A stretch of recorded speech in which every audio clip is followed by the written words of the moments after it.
আজকে এই রাজশাহীর ময়দান থেকে আমি আপনাদেরকে ঘোষণা করে দিতে চাই, ইসকন যদি গৌর গোবিন্দর ভূমিকায় এই বাংলাদেশে অবস্থান নেয়, এই বাংলার মুসলমান শাহজালালের ভূমিকায় রাস্তায় নামতে বাধ্য হবে। কথা বলেন ঠিক না?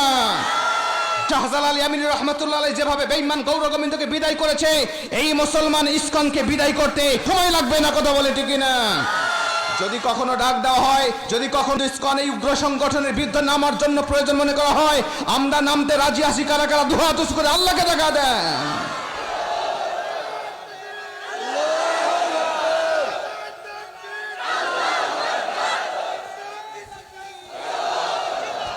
আল্লাহ আমাদের হাতগুলো কবুল করুন, জোরে বলেন আমিন।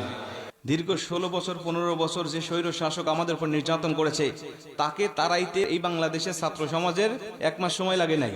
আর তুমি কোথাকার ইসকন, কোথাকার ইসকন এসে তুমি ইসলামের বিরুদ্ধে কথা বলো, আমার মুসলমান ভাইকে তুমি জবাহ করে দুনিয়া থেকে বিদায় করে দাও। তো